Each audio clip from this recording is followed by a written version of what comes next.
Welcome in, everybody, back to Two Spot Monkeys Live. It is episode 79. I'm Jim, and as always, I am joined by Tom. Tom, how are we doing today? Awesome, Jim. Great to be with you. I'm pumped up this week. Did you actually the one that told me Warrior Wrestling, which we've talked about a little bit here and there, very, very infrequently. They're coming to where I live. They're coming to Grand Rapids, Michigan in June. I could not be happier because they usually have a pretty eclectic mix of talent. So they're making a big deal about kind of like a spring, summer. It's actually a spring tour because the last event is June 18th. And summer doesn't officially begin until June 21. I know that because that's my wife's birthday. I'll never forget the start of summer, ever. You better not.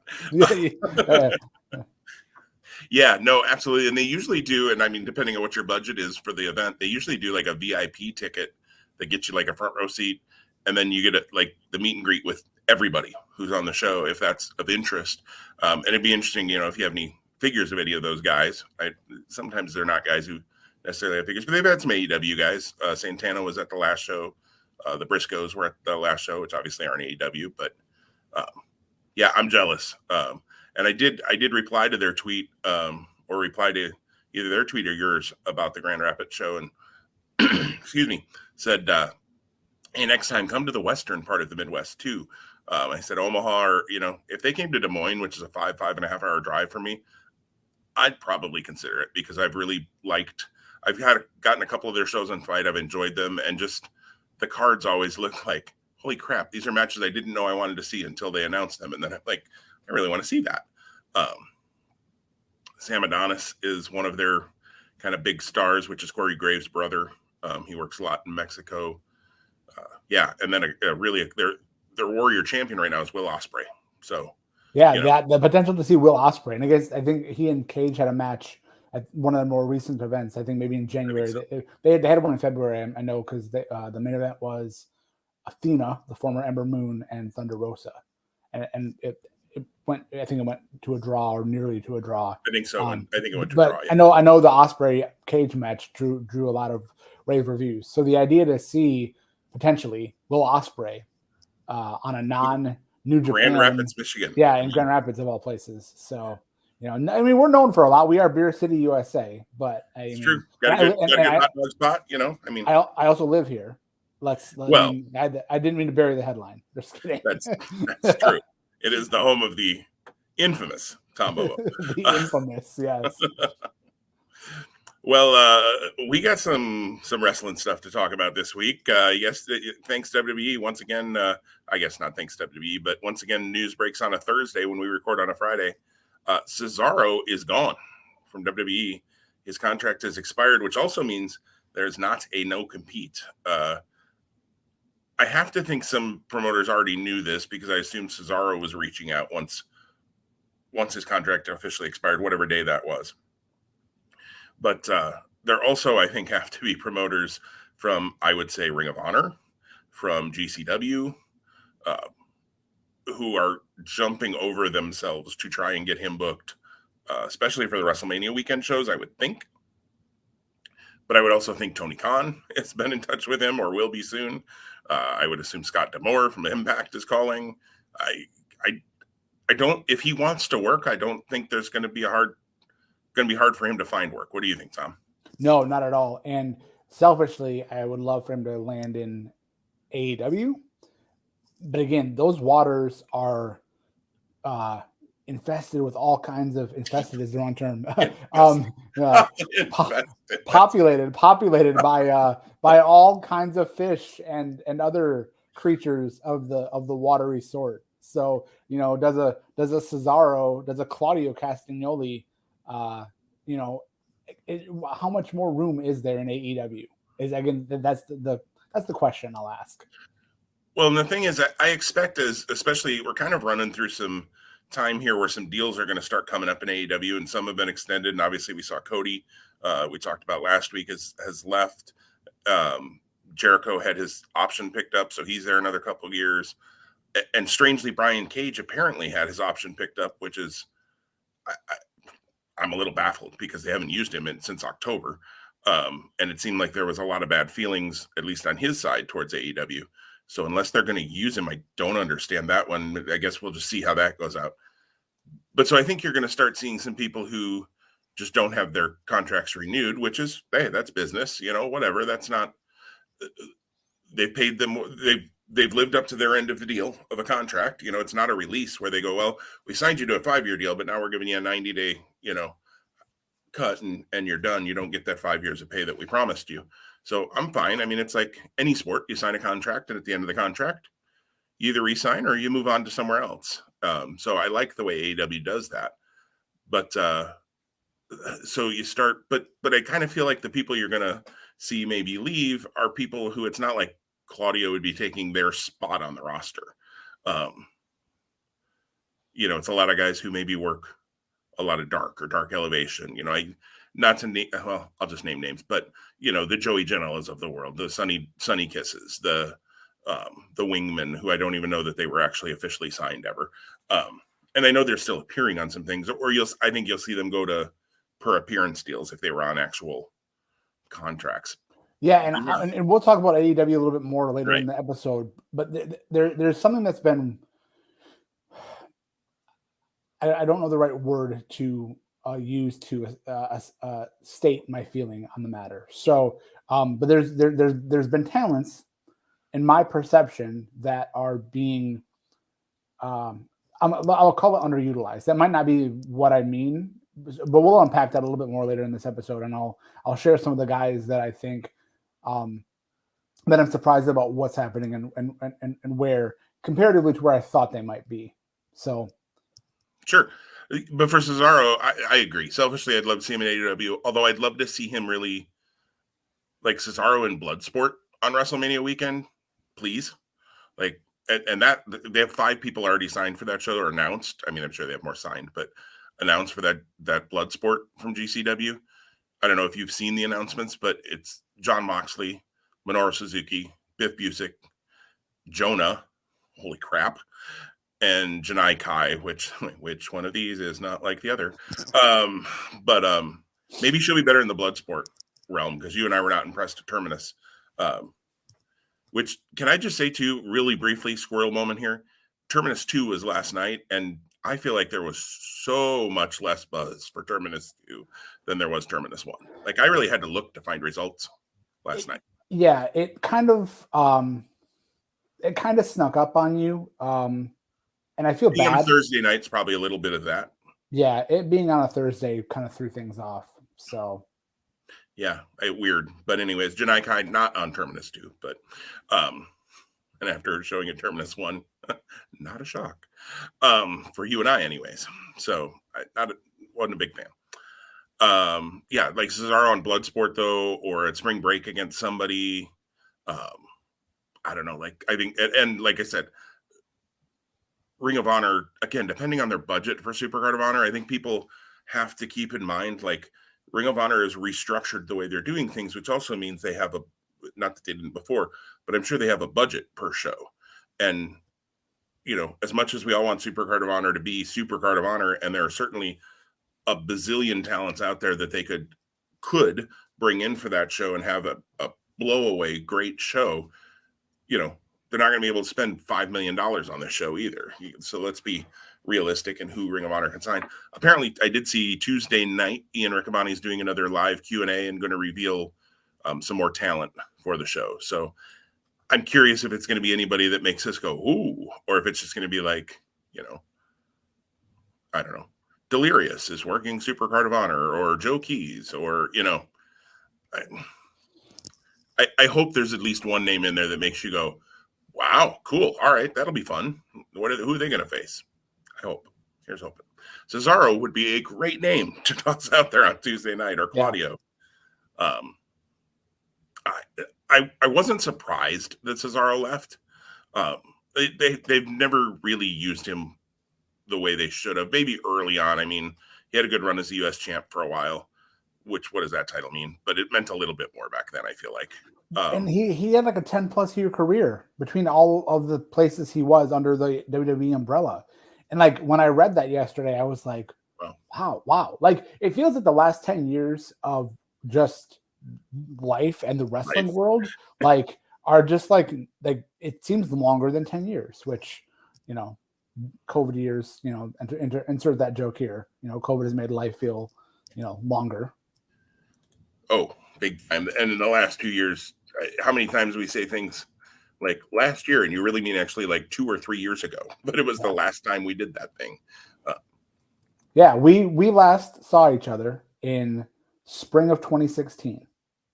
Yep. That's crazy.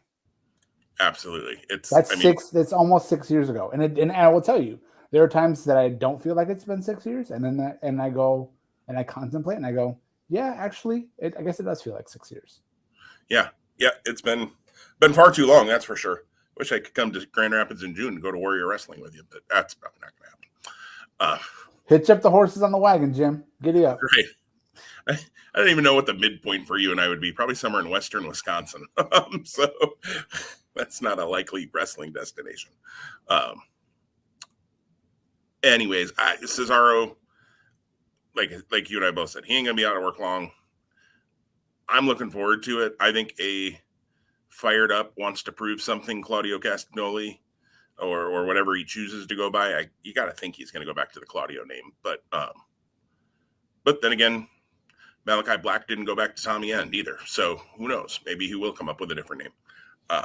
Just the idea of him being able to perform at his talent level and at his full potential is really exciting. And there are so many, dream matches. Let's not maybe get into that today, only because let's see where the dust settles for him, and then maybe go, okay, what are the 2, 3, 4 dream matches you'd love to see with X in that group? Right. If he lands in wherever, and I think there are dream matches anywhere he lands, pretty much. That, and my mind is already spinning in a couple of different places as we're talking about that. Like, that'd be fun. And even some that he could revisit. If he goes to AEW, there's certainly some people there that he's wrestled both in independent in the past. And there was a tweet sent yesterday from a longtime rival of his that said, he doesn't have the balls to show up in AEW. That was awesome. I love Eddie Kingston. Talk about a guy who I didn't care about before AEW. I really didn't. And now is one of my favorite guys. When he comes on the screen, I'm like, oh, Eddie Kingston's here. This is awesome. I missed him while he was injured. Like when he came back a couple of weeks ago, I was like, oh, thank you. I'm glad he's back. I'm glad he's healthy, but I missed Eddie Kingston on TV. I have not yet seen, I've read the recap of the second half or so of Impact. Wow. Dynamite. Holy smokes. What was that? But I'm looking forward to the promo between he and Jericho, to seeing it actually, instead of just. Yeah, we're gonna talk about AEW. Yes. I'm really. I don't want to. I'm not gonna try to spoil things for you, but I'm gonna. Yeah. I've read about it, so you really won't spoil it. Okay. But we keep trying to get to AEW, and we'll get there. I don't think it's too long. I think we're gonna be there really quickly. But yes.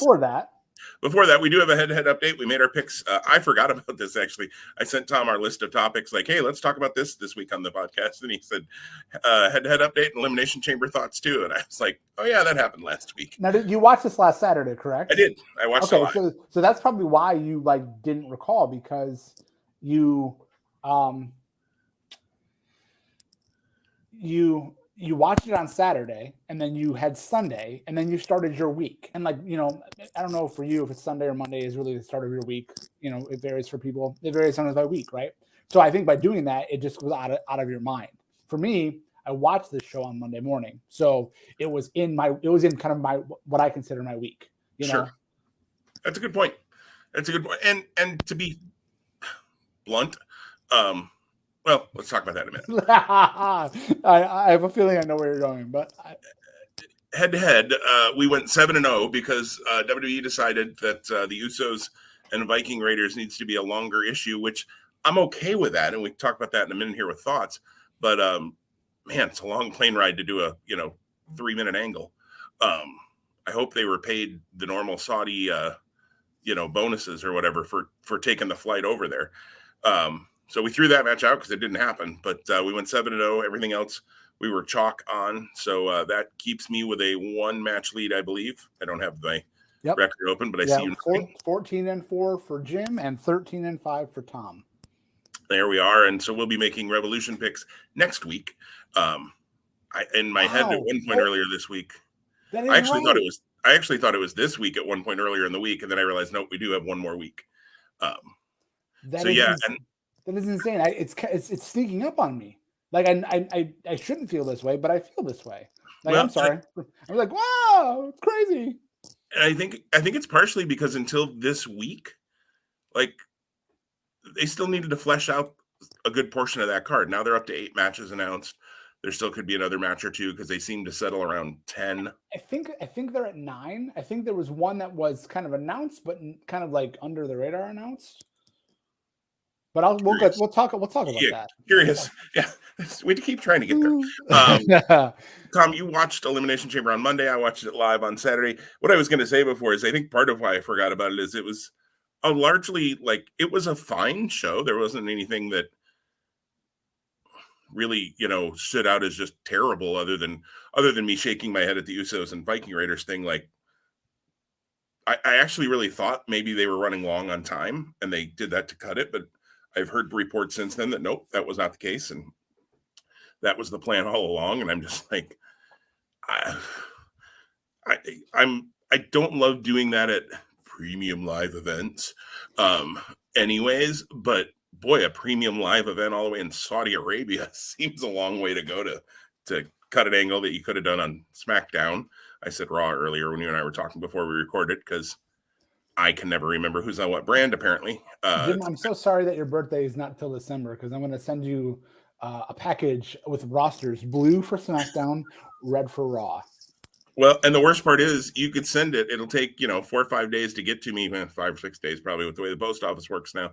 And it might not be right by the time it gets here, the way they just willy-nilly flip people around. So very true. Big E is now on SmackDown for no apparent reason other than we don't want to push him anymore because we're stupid.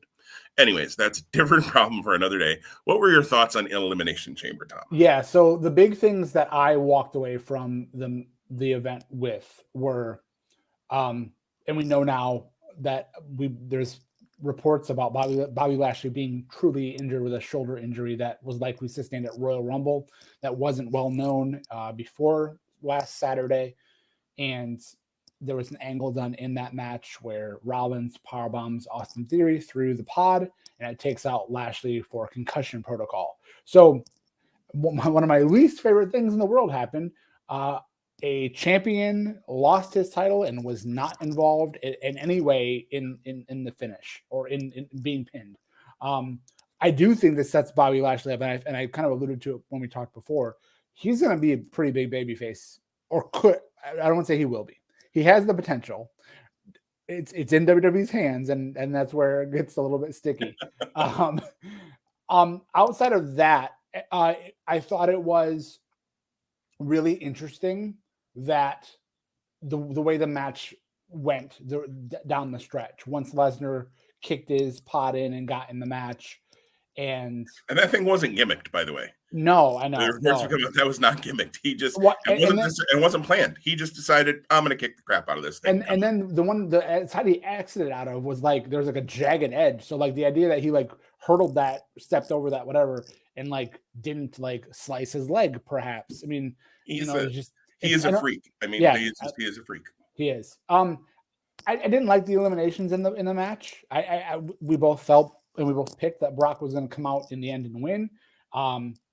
Surprising that Austin Theory was the last guy, but I guess they like him. Yeah, they do like him. And which is, there's nothing wrong with that because he's super young, super talented. So that was one item. The other thing was I can't wait for an extended Bianca Belair Rhea Ripley feud and match. And then can we get someone to tie a better arm behind the back for Ronda Rousey? Oh my goodness. And then poor Madcap Moss, and thankfully he was not injured extremely. So those are my things that just really resonate with me coming out still almost a week later. Yeah, and by the way, your mic's hitting your zipper on your or I think you have a zipper on there. I do. Yep, you know me. Yep. Zipper Tom, that's what we call it. Turtleneck Tom, watch out. Turtleneck Tom. Yeah, all of the things you said. I thought the women's chamber was a really fun sprint for a chamber. It was apparently the shortest chamber match ever. Both chamber matches seemed really short. Plus, the entries seemed much quicker than in the past. Well, and like out of the pods, you mean? Yeah. Yeah, I agree. And also, it was very odd to me that in both cases, they had the two people who were going to start the match not be the last two announced. Like Brock came out last and Alexa came out last, who both went to their pods with the two people who were starting the match standing in the ring. Like that, I get that those are the two people you're saving because they're going to get the biggest pops probably in the match. I did love that Alexa's pod had a swing in it. I thought that was great. Just a little detail that I was like, that's fun. Like, I thought Alexa looked great in her match too, for the short time that, anybody was in that match. So they were fun sprints, but not super memorable because they were sprints in some way.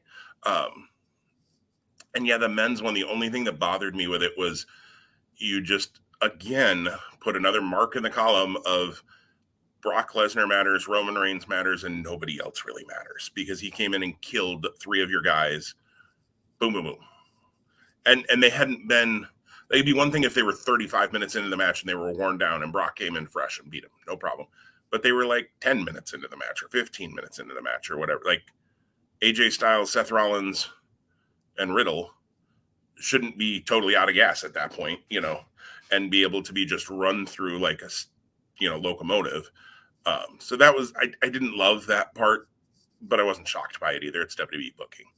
Agree that I was interested that it was Theory at the end, and that they let Theory, like, I know Lesnar toyed with him, quote unquote, for a while, and that F5 throw from the top of the pod looked cool. I mean, Theory landed on his feet, but he had to. He can't take a flat back, a flat bump on his face off of the top of the pod. So I'm not arguing that.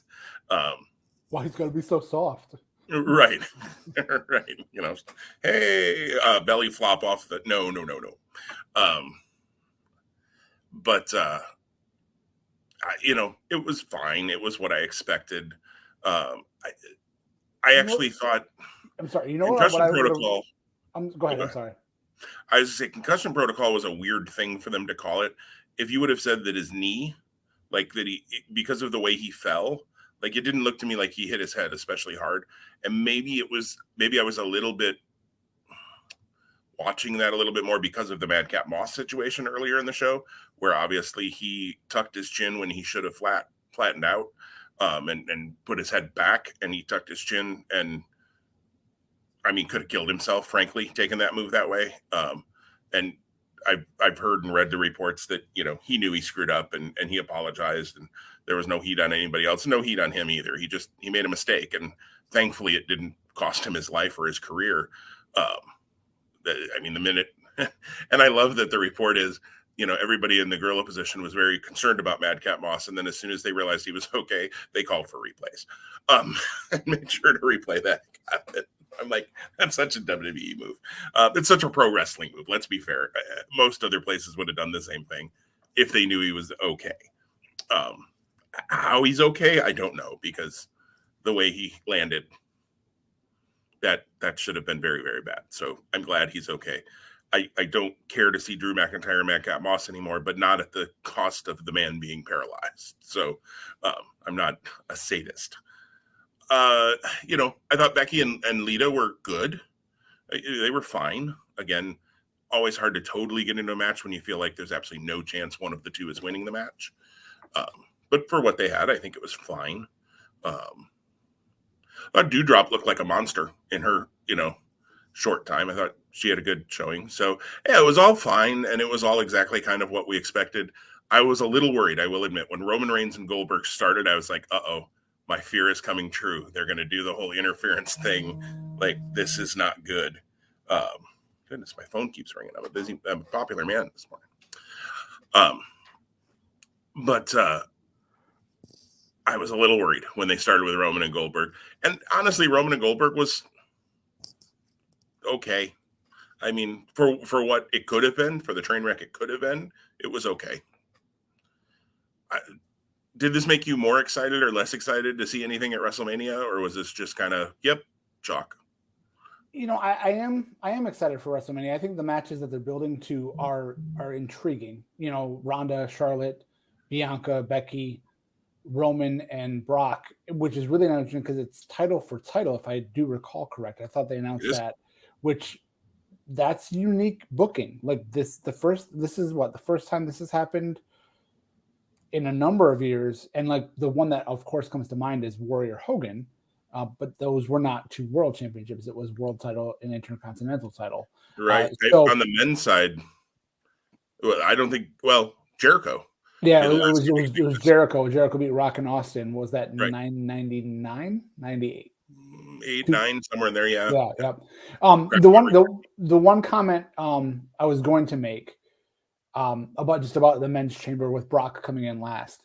They could have done something really creative by having the two guys who were going to start that match attack him before he got in the pod, soften him up, and then have him get thrown in the pod and locked in the pod. So then you got Brock going, he's stewing, he's steaming, and he's kind of being built as a baby face anyway.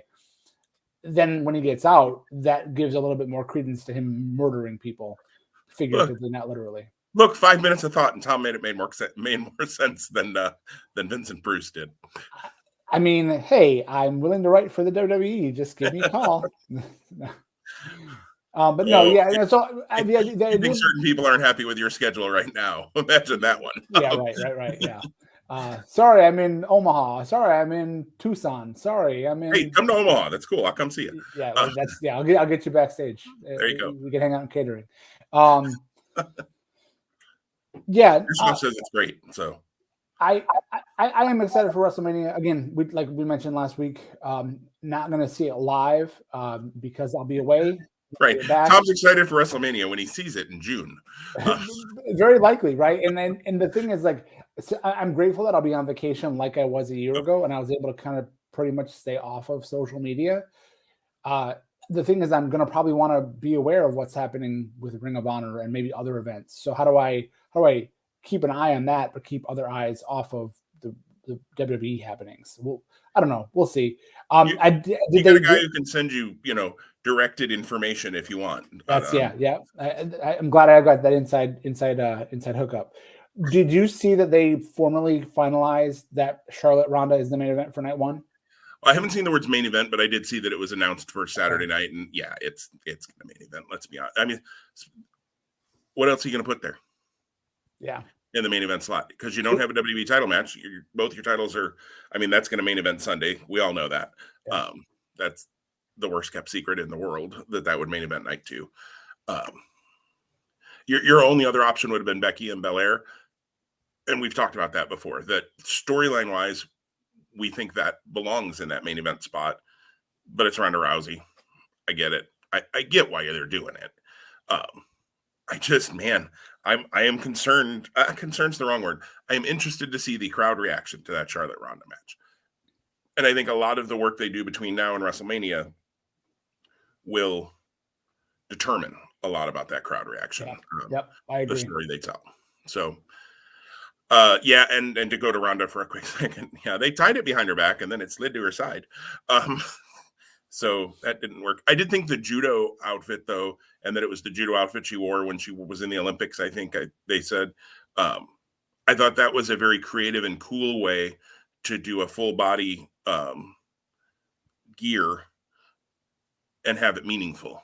I also thought that the gear that the ladies wore in general, I know we talked about this a little bit in the past. The last time, I think it was the last time, like Becky Lynch, I remember wearing like an oversized t-shirt, looked like she was going to the gym basically. This time around, they all had gear that was still covered, it respected local laws, which, we can go on about that. I saw somebody in one of the reports I read said, how come Goldberg can be standing there in basically his underwear, but, the women all have to be covered from the neck to the toe. It's a fair argument, but that's a cultural thing. It's an absolutely fair argument. but they respected those laws, but still had gear that looked like wrestling gear and looked cool, looked to their, characters and that sort of thing. So I thought they did a nice job of making that not look like, oh, we had no idea what to do, so we threw oversized t-shirts on them so they're not, revealing or whatever. And they weren't revealing, but they were still cool looking gear, I thought. So kudos to the ladies and the seamstresses or costume folks in WWE who were able to come up with cool looking gear for those ladies for that show, because they have to wear different gear. Anything else on Elimination Chamber, Tom? Nothing else that I can think of. I'm sure it'll come up at some point. We'll be talking a lot about the road to WrestleMania as we move forward. But today we wanted to focus a little more on AEW because we've been a little WWE heavy lately because of Elimination Chamber and Royal Rumble and things like that. And snow days. Snow days. And then, right, we missed one because of Snowmageddon in Grand Rapids, Michigan. AEW's got Revolution coming next week, so we're actually going to talk a lot of AEW next week as well. But lots has happened in AEW. We talked about Cody last week leaving. Obviously, there's been a few more additions in the last few weeks as well. Keith Lee made his debut. Jay White has made his debut as well. We'll see how long Jay White sticks around. I think Jay White's kind of just doing the circuit right now and working everywhere he can, which I'm loving in the Fantasy Wrestling League because at least he's earning me some points along the way. Because he's winning an awful lot too where he is. And then we had another debut, which I haven't seen play out just yet. I'm in the middle of that match as I'm watching, but I've read the report from Wednesday so that I could have this conversation. A guy that I've been waiting to see pop up for quite a while in Buddy Matthews pops up in All Elite Wrestling. So as you said before, they are infested with talent, Tom, in AEW. You got some thoughts I know you wanted to share or get into. So what do you think? Well, so super cool addition in Buddy Matthews. He's part of the House of Black. So Malachi, Brody, and Buddy Matthews. Cool trio. That's a really sweet trio. Yeah, if they ever wanted to pull the trigger on creating trios titles, that'd be a great group to start with. And I think AEW, so often 6-man tag titles in the last 20 years have been kind of, they created them, like Ring of Honor, I think of. They created them. It was kind of cool for a little bit, and then they kind of got forgotten, and the never openweight 6-man tag titles, I feel like, don't have any buzz in New Japan and haven't for much of that existence of that title. Chikara had the trios titles, and those were booked a little bit better. Didn't they have trios titles? I think they did. They had the King of Trios tournament. King of Trios tournament. Yeah, they didn't. Lucha Underground had a trios title that was booked a little better. Lucha Underground, that's what I was thinking. King of Trios tournament, yes. And Chikara, I knew they did something with trios. But I feel like AEW could book it well, and they've got enough. Holy smokes. I mean, you got enough top-level trios that you could very easily have a very cool trios tournament. Yeah, and I think that, I don't know when Rey Fenix is due back, but the idea of Pentagon Black or Penta Oscuro Uscaro. Sorry, my Spanish is not brushed up here. Does that mean dark or black or something? It does. It means dark. Yeah. So Pentagon Dark and Pac defeated Malachi and Brody, but now with the addition of Buddy Matthews, Phoenix coming back, you got to think there's a 6-man tag. You got to figure Phoenix is coming back pretty soon because he's announced for a match in a couple of weeks here with Penta versus the Briscoes. So at House of Glory, House of Glory, is that right? I think so. Yeah. And I've never watched a House of Glory show, but that and Low Key versus Jonathan Gresham has me looking to see if my calendar might be clear that evening. Yeah, for sure. Is that the match that you thought was kind of low key? No. So let's run down the current Revolution card. And so I guess one thing I'll comment on, and I'm interested in your thoughts as well. I know you're still working through this week's episode. I feel like there's been a lot of breadcrumbs building up to the matches that we're getting, but then I feel like the announcements have come really quickly, just almost too sudden for me to really process. So I have not liked that as much, and I don't know why. I don't know why it's bothering me. Wouldn't be the right term. I don't know why it's bugging me. Well, you might go, well, what's the difference between a bother and a bugging?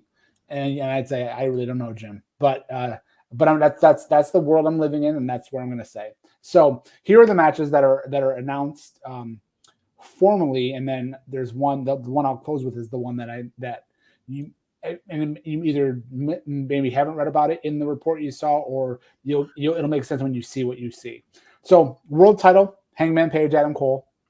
Women's world title, Britt Baker, Thunder Rosa. Dog collar match, Punk and MJF.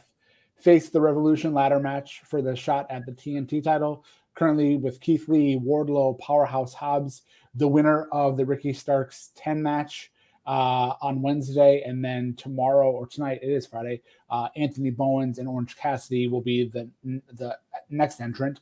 The AEW tag titles are the Jungle Boy and Luchasaurus, which I think they've gone away from calling them the Jurassic Express, which is interesting. As the tag champs, it's a three-way match, or it's a three-team match. Red Dragon got the first spot on Wednesday, and next Wednesday the second team will be determined. All signs point to that being the Young Bucks. It's got to be, right? It's got to be. Chris Jericho, Eddie Kingston, Bryan Danielson, John Moxley. That was informally announced at the end of Rampage or Dynamite on Wednesday. Their Tornado Trios tag of Darby Allin, Sting, and Sammy Guevara against Andre El Idolo, Matt Hardy, and Isaiah Cassidy. And then the TBS title match will be Jade Cargill against Ty Conti. Oh, yeah. I did read. I guess I wasn't sure if that was going to end up on Revolution or, when you get to that on Dynamite, just listen listen to the mic work, because it's fast and furious, and then they have an interaction, and if you happen to miss something just auditorily, you wouldn't have picked it up, or you wouldn't pick it up. So I'll just tune you into your ears on that one. Gotcha. And that's fine for me because, hey, another title defense for Jade Cargill. Because Ty's not winning that belt yet. So, and we'll talk more about that card next week. I've liked some of the build. I do agree some of it came together really quickly. And like you said, the breadcrumbs have all been there. But, and once again, Malachi Black cannot get himself on a pay-per-view, can he? What and so let's go back to that. So you said, is that what you were thinking of? And I said no, because it was the TBS championship. Do they potentially run with 2 6-man tags on the same show? One being a Tornado Trios and one being just a traditional. And it gets you more talent on the show, but is that the right thing to do? If you're thinking about a trios title, it might not be a bad idea to start that breadcrumb, maybe. But Tony Khan says he's got something in the works that's massive and going to change pro wrestling forever, because Tony Khan says that every 2 flipping weeks. I saw a headline this morning where he said it's as big or bigger than the first dance announcement. I did see that as well. Which is okay, well, that was CM Punk's return, and that kind of set the wrestling world ablaze, and the fire is still burning. Okay, well, stop teasing us, TK. Well, and here's my thing, and a little bit of an aside. It's okay for a surprise to just be a surprise. It's actually, I think, Malachi Black. I go back to that. He didn't tease a thing about Malachi Black showing up that night. The lights went out, lights came up, Malachi Black was there. The pop was awesome. Let that happen. Stop telling everybody every time you got a surprise coming. Just stop. I know it's your birthday. I know it's your birthday coming up. You're going to get gifts. You are going to get gifts. Right. It's just, man, don't get me wrong. Most of the time he delivers. Every once in a while, he builds it a little too much. Christian Cage, perfect example, I think, of he built that one up so much that unfortunately what could have been a cool thing was a disappointment because people had too many higher expectations. And that's the problem when you build it up all the time. Just let things happen. It's a slight annoyance I have with Tony Khan, in that he gets a little too Carnival Barker-ish for me sometimes. And let's say it's another talent, right? And this is going to be my segue into what I wanted to talk about earlier. If it's another talent, how much more room is left? So there's that, and then you talk about Cesaro or Claudio Castagnoli potentially being a high level at least in the eyes of like wrestling fans. Again, like I want to say not pro wrestling, not sports entertainment, like pure, like when you think about athletic wrestling, high quality, like, you know, really high quality matches, Cesaro comes to mind, which is where I'm landing and going. I feel like guys in the AEW that I think should be utilized more are not. And I'll name a few: Andrade El Idolo, Malachi Black, Kyle O'Reilly. And there's more, but those are the first three that I just feel like I keep being hit over the head with on a weekly basis. Now I recognize Kyle O'Reilly coming in as he did, and the connection in full with Bobby Fish as part of Red Dragon, and they've reprised that team. And that being said, I was given, like, you know, Kyle O'Reilly as a singles for 18 months before that, and I really liked what I saw. So I want more of that, and so that AEW is not giving that to me makes me feel like Kyle O'Reilly's not being utilized well. Andrade, when he came in last summer, I think it was like late spring or summer, I was like, oh my gosh, finally his potential is going to be realized. Again, incredible NXT run, really high positive run on Raw. That kind of was curbed because of the pandemic, but his matches with Rey Mysterio, if they had had the chance to have a full, like, in-person WrestleMania that year in 2020, Andrade and Rey at WrestleMania or something to that effect could have been an all-time classic. And then Malachi Black.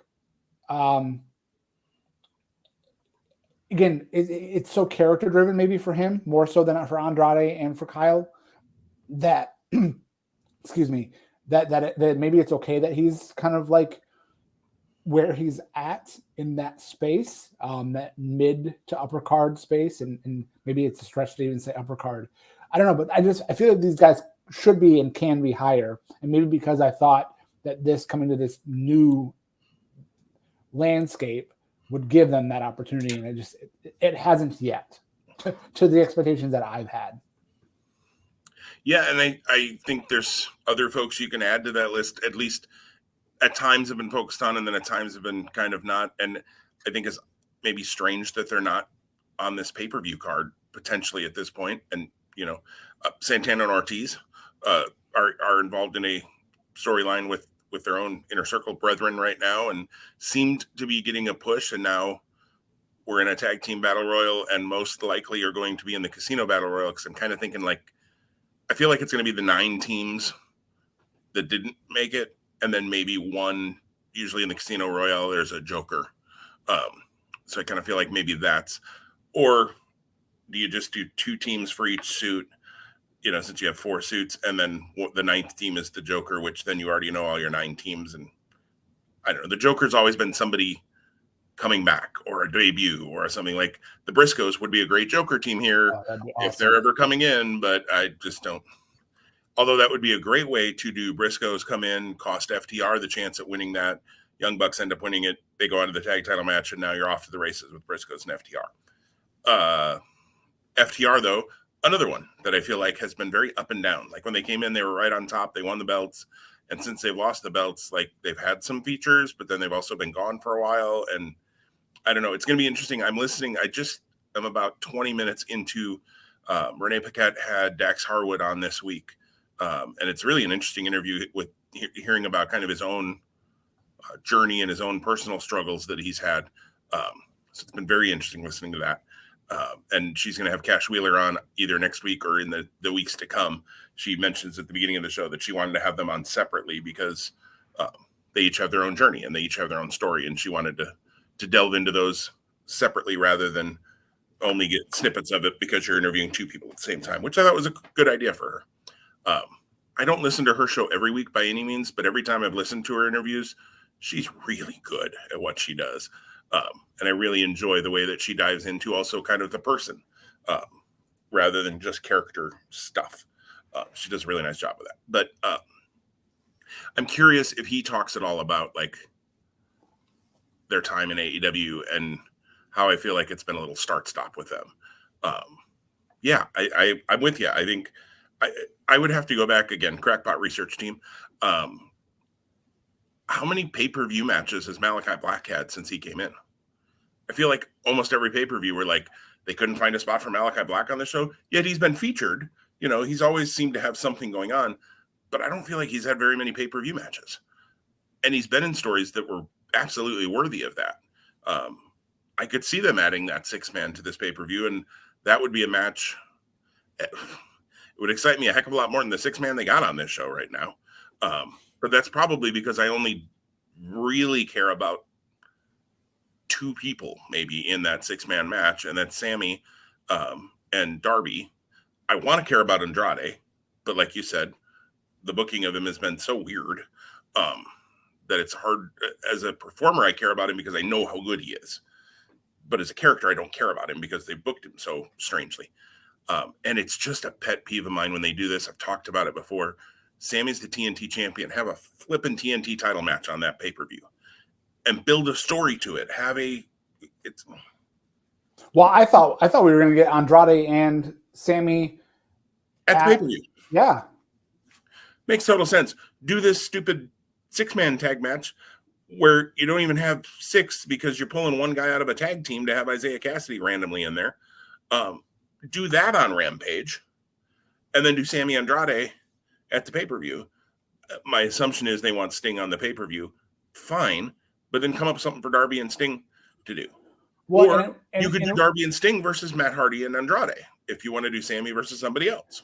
And not to continue the theme of 3s, but I could have saw Sammy versus Andrade versus Darby because right. Darby has a gripe that he was screwed out of the championship match when he lost to Sammy. I mean, I don't know. So as much as I love AEW, and I look forward to their show every week, I try not to read the report before I get to see it, but sometimes it just depends, especially with our recording schedule, and depends on what I think is probably happening on that week. Like if it was going to be a really big week where I thought there was going to be like the Keith Lee thing, I tried not to, and I wasn't spoiled until I saw him come out. And Jay White, 3 minutes before him. But, so I guess when Tony hypes those things, it does make me, who doesn't have the ability to watch it on Wednesday nights as it airs, determine whether or not I'm going to try to stay off social media before I watch it. But like you said with WrestleMania and that weekend for you, sometimes that's dictated on when do I actually think I'm going to get to see the show. If I'm not going to see the majority of it until Saturday or Sunday, I'm probably not staying off social media from Wednesday until Saturday or Sunday for a weekly show. I'm just probably not. So some things are going to get spoiled, but I love them. But there are definitely things they can tighten up in their booking and in their use of guys. They've got 4 shows, counting Dark and Dark Elevation. And I realize mostly in Dark and Dark Elevation, you're just getting guys reps, and that's fine. You've still got 3 hours. Like, utilize them well.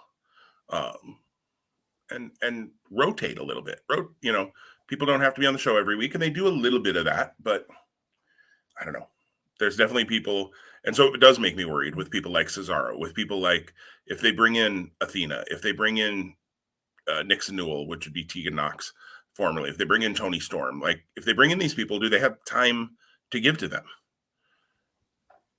And if so, what are they cutting? Because there's already a bunch of people under some form of contract with them that aren't getting a lot of TV time. They did just sign, I don't know if you saw, they signed apparently Nick Wayne, who is 16 years old. He's been working GCW and things. I haven't seen a lot of him, but apparently he's pretty impressive, and especially for 16. I don't think they signed him to any sort of a big money deal. He might be on, one of their tier 1 or tier 2, whatever kind of paper appearance or, right of first refusal kinds of things. But hey, develop a 16-year-old kid, who's already getting some buzz. Well, and then in the same conversation, so again, Buddy Matthews is there. He did show up. He's part of a faction now, so he'll get whatever they get probably. I think, Malachi's the leader, but then you got Brody and Buddy kind of in the mix. There's rumor we talked about, and I forget if we talked about it when we were recording or not, but Brian Cage has re-signed. So Brian Cage is back in the mix, someone who's been pretty stagnant for the past 6 months. I think they've signed, or the rumors are out there that they've signed Shane Strickland, which is a great acquisition. Again, that's one more fish in the pond, right? So it's like, where and when, fellas? I don't want Dynamite to go to 3 hours. I think 2 hours is a good amount of that show. But boy, if they could get a second hour Rampage, it might really help actually. And I wish they could do Rampage live more often. I hate that it's taped, but I get it. I really, from a cost standpoint, I get it. And especially at a 1 hour show. If it's a 2 hour show, maybe you'd be more willing to go live more often. But I realize satellite time, travel, building costs, all those things. I'm not the one trying to run the business, so I get that. But and somehow I actually almost always avoid Rampage spoilers. So they're out there, I know, but I almost always can avoid them pretty easily. They also, though, have taken to, well, they have good matches on Rampage, and they do storyline stuff. They're smart. They're not switching titles on a taped show usually or anything like that. It's a very fast-paced show. It is. Like they cram like 4 matches in usually in that hour. Yep. Yeah, and it's interesting because it's gone from 2 pretty early on to 3 and now to 4, plus other announcements and some segments and whatnot too. So yeah, and you got to have Mark Henry say it's time for the main event. Oh my gosh! Okay, we can. Glad Mark Henry has a contract. Yeah, good for him. I don't love that. I do like though the little before the main event, the promos between the two. Like it feels a little Saturday Night's Main Event-ish to me. I don't know why that's the feeling I get from it. But I kind of like that. Little character development, little, that kind of stuff. But yeah, enough talk. I think we've had enough talking, and now it's time for the main event. Yeah, I could do without that. The time for talking is done. That's right. So, yeah, like you said, good for Mark. He's got himself a job, and he seems like a super nice guy. Everything you ever hear about Mark Henry is he's a nice guy. So, well, and in that segment, just to pull that segment out, he goes from like gruff and ready to rumble to a big Cheshire cat smile on his face, and I just think it's so funny. It's like, we see you, Mark. We see you out here loving life. Right, absolutely. Oh, anything else on AEW? Well, yeah. So the big thing that I think, and maybe like the bookend for the conversation today, at least, is just I want your thoughts on Punk and MJF. Two really, in my opinion, polar opposite promos. Punk last week with announcing the match, and laying things out, and really like just good wordplay. And will you be my Valentine? Come on now, like that's so good. And then this week with MJF, and I liked it, but I also didn't like it. I really found MJF. He walked in both. He walked in like a very sympathetic space, which I liked to an extent. But then he was also his MJF. So like it made me feel like some of the story didn't land as well with me as it probably maybe could have or should have. And then you had people in the crowd who I think looked at him as a babyface for one night. What are your thoughts? How did that land with you? I loved it. And I agree with you. He did walk in both spaces, and I think that was very intentional. And I think the crowd, some of the crowd did buy into it. And of course it's going to come out that it was all a ruse, and because that's MJF. He's, the worst human being on the face of the planet. But is it though? Like, is this the one time where he's telling the truth? Some of this actually is based in reality. We've seen the picture. Actually, somebody I saw, and I don't know if it's true or not. I haven't, vetted it in any way. I just saw it this morning. Posted up supposedly a Facebook post, I think Facebook, from Max Friedman back whatever year that would have been when he quit football so that he could become a pro wrestler. And it's with a picture of Punk and Danielson shaking hands, the whole story that he told. So I think there might be some truth in it, but I think it's definitely going to be turned, not necessarily that it was all a lie, but that the way he feels about it now is, a little bit of a ruse to try and get, he's playing mind games right back with Punk, basically. Yeah. So thoughts on the it's more than opinion. Thoughts on the angle of vilifying CM Punk as a bully? I think because in the end it's going to turn around and come back to that he's not.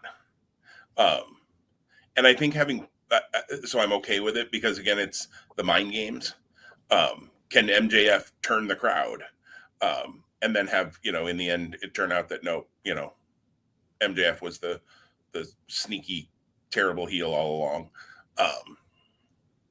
And I like that Punk came out and said, "Is it true? Is it like, like even he even got it under Punk's skin. He even got into Punk's head, which of course I think plays into that's what he wanted all along. I just like the mind games that they're playing back and forth, and I think it's going to culminate in probably the match I'm most looking forward to at Revolution. The only other one that comes close for me, and there are a number of good matches on that card as usual, but I am really looking forward to Thunder Rosa and Britt Baker as well, because I think there's a long-term story there. You and I have called for Thunder Rosa to be the challenger at like every pay-per-view. Lights out match, I feel like. So they finally have gotten to it, and well, I'll say more about that next week. I don't want to delve too far into that, but Punk MJF, I think this build I've loved it. I get what you're saying, but I think in some ways your feeling is exactly what they want you to feel right now, and that's good. And go for the ride, man. Go for the ride, and I think it's going to play out really well. And man, my only disappointment is a really weird word to use here, so I don't know the right word I want to use. Is I think they could have gotten a couple of pay-per-view matches out of Punk MJF, and after a dog collar match, I'm just not sure where you go. Although WWE's done weirder things, so who knows? Maybe AEW could. I mean, you could go to Blood and Guts, but how do you, like, what do you, MJF has the Pinnacle he could pull together. Punk could pull together some ragtag team if he had to of random, Darby and Sting, and I don't know, maybe don't put Sting in Blood and Guts. People, he could find folks, but I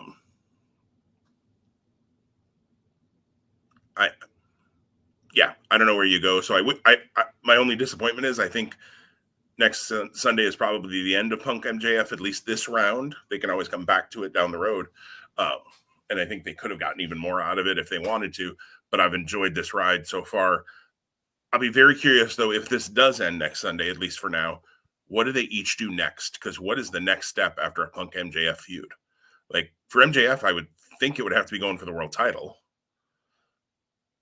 And I don't know what you do with Punk after it. So right. Well, and a thought too. So like again, with this whole like if it ends up being a ruse, and MJF is a snake, and even though he's trying to get sympathy because he's trying to perpetuate Punk as a bully, he's been the bully the whole time to Wardlow, and he continues to be a bully to Wardlow. So it's so the dynamic there is super interesting.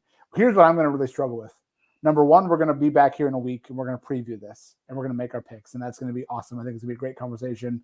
Again, my destination viewing has been and likely continues to be AEW. I've already said that's my anniversary weekend, so I'm probably not watching Revolution live on Sunday. I'm pretty confident I'm going to take the day off of work on Monday and watch it on Monday. But again, to stay silent on social media that whole time, man, I'm having a hard time going, how can I wait until Monday to just dive in? Because I want to just sink my teeth into so many things. And again, we just talked about two. We talked about this. We talked about the women's title match. There's so much more. The high caliber of singles matches on this card, when I ran it down 20 minutes ago, it's insane. It is. I mean, I've been back and forth because Saturday is a very busy day next week for me. And then I have a work obligation every Sunday from like 2 to 4. Whether or not I was going to watch this live or not, as I look at the card, I probably will. And just, sorry, honey, see you Monday, kind of weekend. But yeah, it does have a lot on it that I'm very interested in. It's got, a match that I don't care about, but a match that I don't care about, if that's crazy. Quick question, and then I know we'll move on. How are you feeling about Adam Page's champion and his run? I'm fine with it. I don't think that it's really gotten a lot of momentum yet. I don't know if we dug into unpacking the Texas death match. I cringed in that match only out of fear for Adam Page's health and wellness. I mean, Archer took a lot of abuse too, but Archer's a big man, and maybe I care less about Archer than I do about Hangman Page. I don't know, maybe because I just like Hangman as a talent better. That match, like I know people were like, that was great, it was really good, like it was violent, it was brutal. I was like, that's dangerous. Like, when is enough enough? Well, and for him to take, for him, Page, sorry, pronouns, pal. For him, Page to take Archer's finish, and I can't think of the name of the move right now.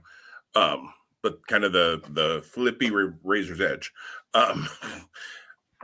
over the top rope onto that stair that was turned sideways, and the way it kind of bent underneath it, like, yeah, you're naming the exact spot where I went, oh yeah, I did too, and was very glad that Adam Page got up after that, because he landed the way he hit and then hit the floor was nasty. My thing with Page, and the reason I asked the question is, when he comes out with the title, I almost have this moment of like, oh, that's right, he is the world champion.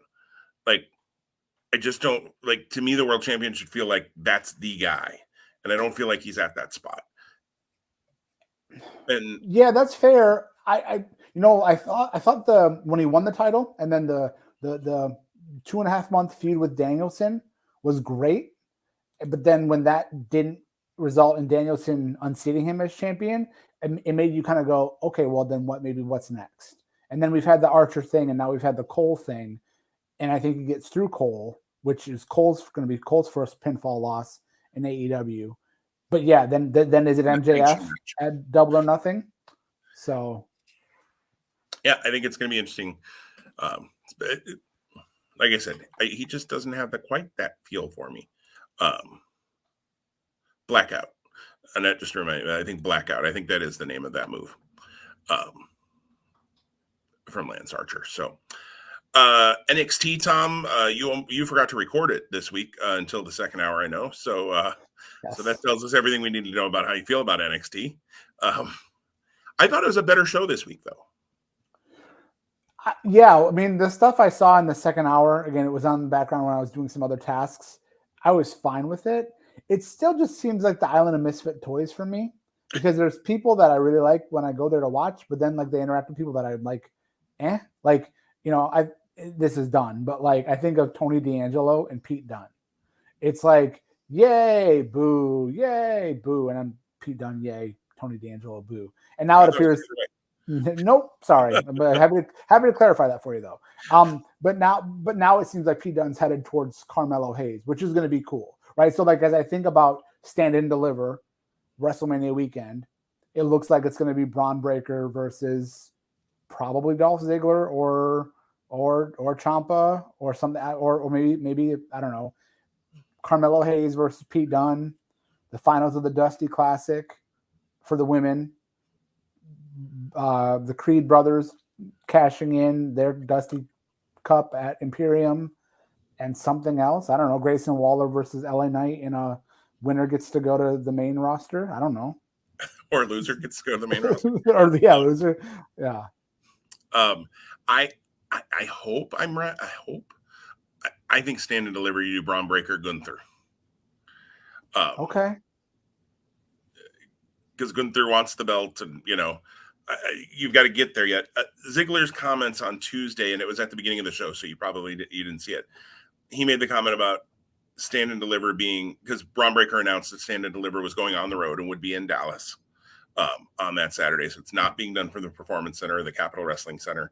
Well, that's exciting. That'll be fun. At least that'll be just nice from a perspective of that. It's been a long time since NXT has played. It'll be interesting to see. I mean, it's WrestleMania weekend, so I think it'll do fine.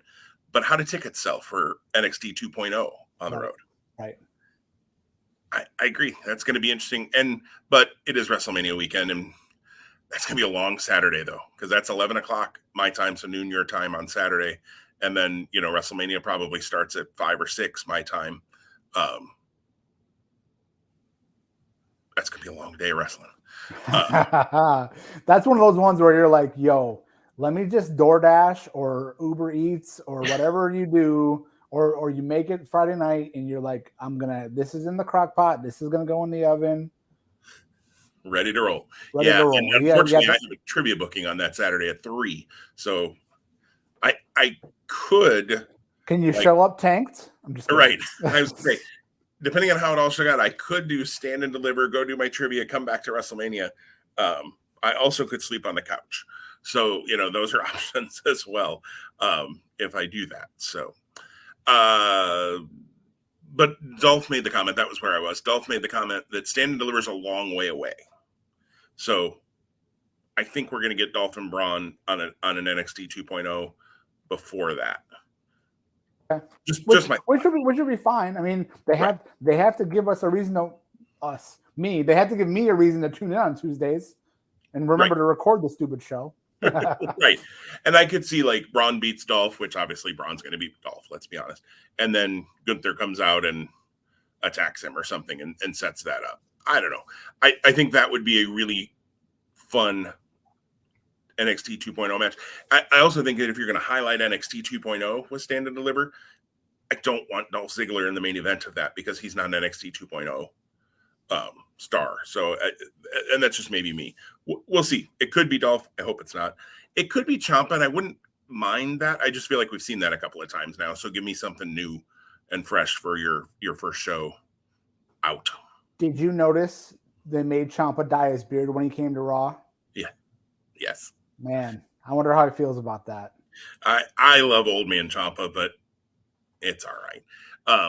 It was fine for NXT 2.0, but he got the Raw. Nope, we need you coming over here, Captain Redbeard.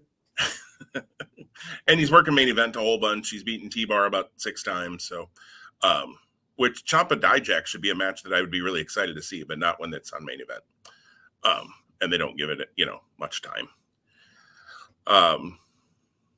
I like the card that you just set up. I think you've also got a Mandy Rose defense in there, probably somewhere against. She already defended against Kaylee Ray.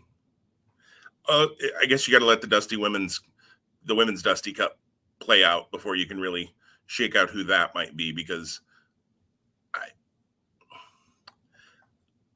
Indy and Persia were my original pick to win the Dusty Cup, but they're teasing dissension there, so I see that exploding at some point.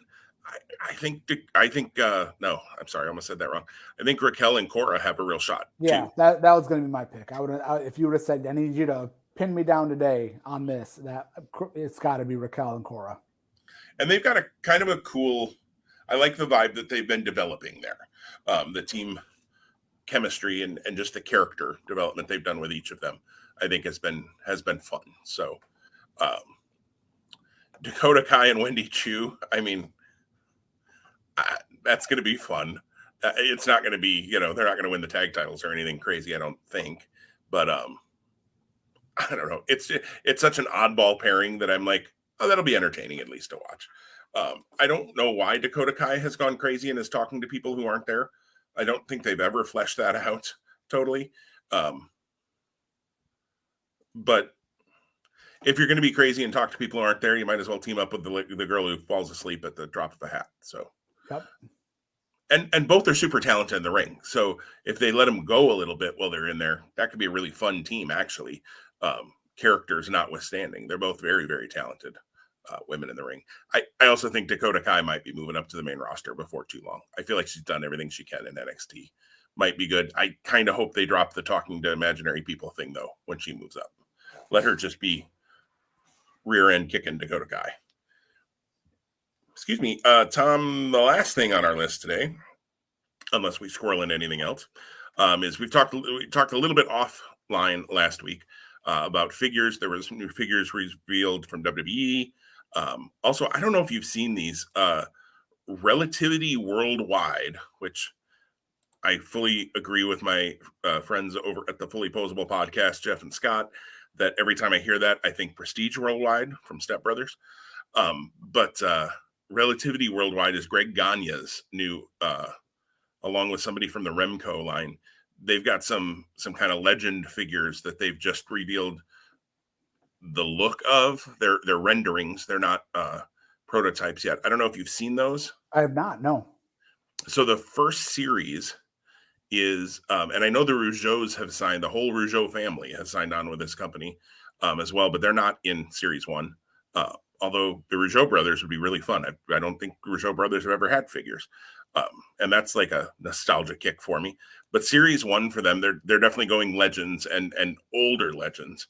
Series 1 is Magnum TA, Lou Thez, I think Kevin Von Erich, could be Kerry. I can't quite tell from this look here. Vern Gagne, Ted DiBiase from his Mid-South days, and Stan Hansen.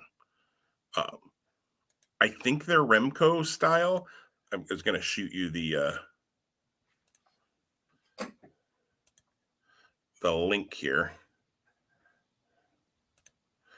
on Twitter in your DMs. I just sent you the link to the tweet of the pictures. They look kind of cool, though. I have no idea yet price point. I've seen the word Kickstarter thrown around, so I don't know if it's going to be a Kickstarter kind of thing. Those do look really cool. Point. Yeah, I mean, I don't know that I necessarily need all 8 of them by any means. The Stan Hansen I would be very interested in. I always liked Stan Hansen back in the late 80s, early 90s when he'd worked WCW stuff and some of the Japan stuff I've seen.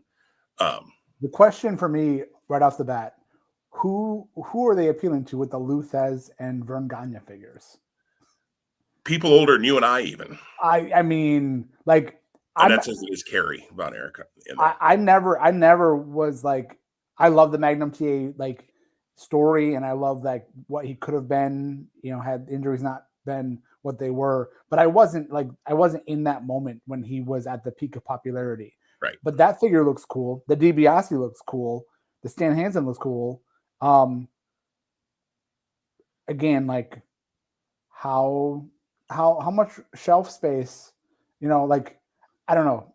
Well, you have to be like a super diehard probably to get someone to go, oh yeah, I'm all in. Right. Yeah, I don't know that I'd be all in on all 8. The Stan Hansen for sure I'm interested in. Like you said, the Magnum. Excuse me. I was a WWE, WWF guy in kind of that late 80s and kind of got into WCW more late 80s, but early 90s. So kind of right after, Magnum TA's car accident. I remember reading about it in Pro Wrestling Illustrated. And of course, Nikita Koloff, the babyface turn and all of that, like, was right as I was getting into NWA, WCW. So I don't think, other than now going back and seeing things on, the network and tapes and things like that in the past, I don't think I ever live saw a Magnum TA match on TV. I think he was injured right before I started watching NWA. So Magnum's always been somebody that I've been interested in, but yeah, like you, I didn't go through that journey with Magnum.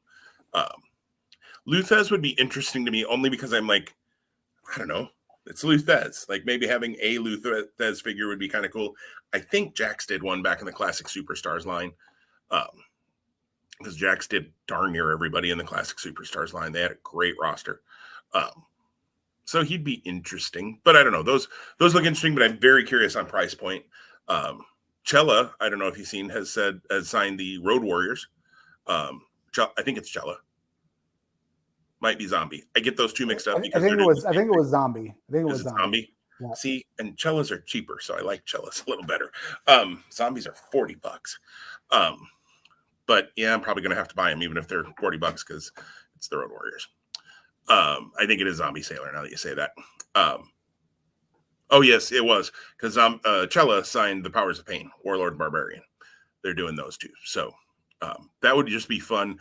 I don't open them, but it would be fun to have like that Hasbro style Road Warriors versus Powers of Pain like set up if you do like figure photography or things. I don't know. What else are you interested in, Tom? Have you got? Yeah, so you mentioned the Remco style, right? And I know a week ago we were talking about how WWE is going to be releasing their first series, and I forget what they're even called, Wrestling Superstars or something. Yep. And those look pretty cool. Those are pretty fun. I also want to just, lament with our audience. that I am still waiting on my Brody Lee figure because I don't know how to place a freaking order with figures that are pre-order and or back order. So here I sit, almost. No, we're over. It's almost 6 weeks. 6 weeks since I placed my order, and I'm still waiting. And you know what? And it's all Jericho's fault. I was going to say it's because you have a Jericho on that order that is on back order, unfortunately. Yeah. So, yeah, I got my Brody Lee, my Evil Uno, and my Stu Grayson. They look great. Yeah, they look great. I'm very happy with those. I told you before we clicked record, I saw 4 Lance Archers at Target last night, which just makes me wonder where was the rest of that set, because I would have been interested in FTR because I don't have any Revival or FTR figures. So that would have been very interesting to me. We were joking before we hit record today that I only buy one figure in a team. So when I do eventually see FTR, like I'm going to only have to get one. Actually, I would want both, but joke aside. Absolutely. Well, and see, it drives me nuts to only have one. So like, yeah, I feel like I have to buy both. I'm the other side of that, which is not great for my wallet, but it just is what it is. So FTR would have very much interested me from that line, but it was literally 4 Lance Archers. They had some WWE stuff, but the only Royal Rumble figure they had was Big E. They had 3 Big E's.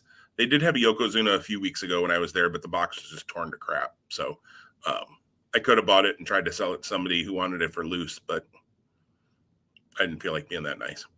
So yeah, Legends, they didn't introduce or show off Lex Luger and Stacy Keibler in a future Legends line. Luger's going to have his Wolfpack shirt on for the normal version, and then the Chase is actually neon orange, I think, trunks from his kind of WCW run, which is fun because they really haven't done a lot of that era Lex Luger. I mean, they haven't done a ton of Lex Luger to begin with. I probably won't buy them, but they're fun looking figures. Well, and it's like one of those things where if you see it out in the world, you're like, well, that's cool. Like it gives you that nostalgia feel. And again, that's why these figures are so popular, because they get at the nostalgia for fans like you and I who recall a time when Lex Luger did X. Right. Absolutely. And I've been to Walmarts all around. I still can't find the Goon. So I'm going to have to keep working on grabbing the Goon.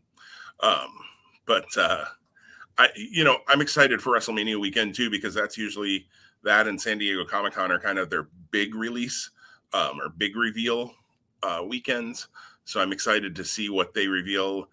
I think there is an access that's happening, like a live fans can go to access kind of event.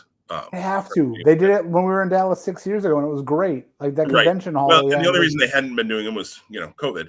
Right. Yeah. But I feel like now, and in Texas, you can do anything. Because this is the wild, wild west in Texas. COVID didn't hit Texas, according to some people. Sorry, that was almost political. And I don't mean to go there. But yeah, I mean, I had a blast at Access, actually. I thought that was a lot of fun. You and I getting our picture taken with Los Matadors in the Elimination Chamber. Getting our picture taken in the Elimination Chamber is very cool. It could be the least cool tag team that we ever got our picture taken with. But the story will never be released about how we unseated them and became the multiverse tag team champions. And that's all I'll say on the topic right here. That's right. We can't say anymore. There's legal documentation, but yes, there's the other piece was, as I remember, and I don't have a copy anymore. I probably do on my Facebook somewhere of that picture of us with them, is that they take it at such a distance. Yeah, for real. They want to get the chamber in it, that it's like the Elimination Chamber and 4 little people, which you and I may have dwarfed Los Matadores, as I remember. They're not big guys, but hey, they made a lot more money than you or I have probably. So good for them. And almost getting in line for Ricky Steamboat, but then they swapped Ricky Steamboat out for Danny Davis as I was thinking about it and went, never mind. I don't care as much about Danny Davis. That was fun. Access was a lot of a good time. I would love to go back to an Access. Although actually my next desire is I'd really like to go to a WrestleCon, uh, or something similar to a WrestleCon, and meet some of those folks that you and I grew up watching. Uh, Not that meeting the current stars isn't great, but meeting some of those people who, let's be honest, the number of years that we have to meet those people is dwindling in some cases, because they're getting up there in age. So that would be fun sometime to do that. But anyways, we're waxing nostalgic here at the end. Anything else you want to touch on, Tom? Figures or otherwise? No, I wish I could buy a lot more figures, and I wish I could find them in the wild. And neither of those two things is part of my reality, which is sad. Yeah, I'm still, and I need to just pull the trigger. Like, that I collect everything Ricky Steamboat. He's got a figure coming out in a couple of series here. Ringside's got both the original and the chase up. I'll probably just buy the original. The chase on those mainline elites, they don't go for much more than the regular, maybe $10 more or something. So it's not like it would be an investment, like, oh, I should buy that. And I don't really buy figures most of the time with that thought in mind anyways. If they go up in value, cool. I just happened to see I have the Shockmaster figure that was a San Diego Comic-Con exclusive, I don't know, 7-8 years ago, probably now, 6-7 years ago. It's been since I've lived here. So probably 6-7 years ago. I do have that, and I saw it's up to about $90, $100. I got it for 20. Cool. But I like the figure, so I'm not selling it. So I don't care. So I'll probably just get the original, but man, even the original is like $26, $27 on Ringside plus shipping. Like, I'd really like to just find it in the wild and be like, cool, I got my Ricky Steamboat, but they're so well, and like we've talked about before, finding it in the wild, it means a little bit, like, it feels like cooler in a way. Like, yeah, it's fun to get something from Ringside or another vendor and have that mail day come. But if you are like, yes, like, there it is on the shelf, and like everything else goes dark, and then the spotlight covers the figure. You're like, oh, is that just me? No, Okay. absolutely. And I'll admit, yesterday when I walked into Target and I saw that Lance Archer sitting there, I had a moment of like, oh wait, they have Lance Archer. I haven't seen this series in the wild yet. Like, cool. Who else do they have? And I couldn't quite remember that FDR was in it. I had to take one of them off the shelf and look. But when I kind of turned my head to the side and read the names on the sides of the packages, and I'm like, Lance Archer, Lance Archer, Lance Archer, Lance Archer. Like, well, crap. And like I said, Archer's a cool figure, but it wasn't too who I many was after in that series. Too many Lances. Yeah, right. So, that feeling of finding them in the wild is very cool. And then I realized, oh, they've got some other stuff on stock. Let me look. They still have the Goldberg from last year's WrestleMania set Wow. on stock. So it's kind of like the one I have about a half an hour from here, that the two elites they have had for the last 6 or 8 months have been the Io Shirai and Mae Young. That's it. So like, clearance those two out and bring in new stock, guys. Like, nobody's bought them in this long. Nobody's buying them right now. Like, make them $10. Somebody will pick them up. You would have to think. You'd have to think. I'm about ready to buy them and then return them to a different Walmart, so that at least that Walmart's out of stock. That would be too funny. Like, here, let me help you out. I'll buy these two, get my $40 back, send them to, a different Walmart. Then you can another part of your inventory. Right. Let me do your job for you, people. All right. Well, that is what we've got this week. I think good hour 23. Next week, we'll be back with Revolution picks, and I'm sure other things as well. Although, with 8 or 9 or maybe even 10 matches on that show by the time we record next Friday, that'll eat up a lot of our time to get. And that's going to be good. Again, like when, we've been really ingrained in the stories there. So there's a lot for them to do tonight on Rampage and next week on Dynamite to give us more and build up some of those other ones. So yeah, specifically, I'm really looking to Moxley and Danielson to give us just a little bit more. We never talked about Eddie Kingston and Jericho, so I apologize. We'll talk about it next week, because I want you to watch the whole thing, and I want your take on their actual interaction. Yeah. We talked a little bit that I've read the report, but I'm looking forward to seeing it. So we'll talk about that.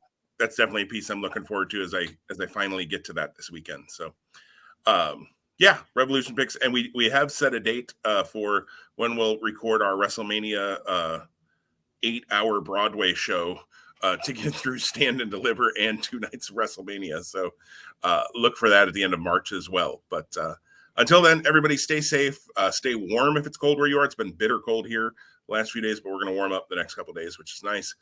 But stay healthy, stay safe, and we'll talk to you again next week here at Two Spot Monkeys Live.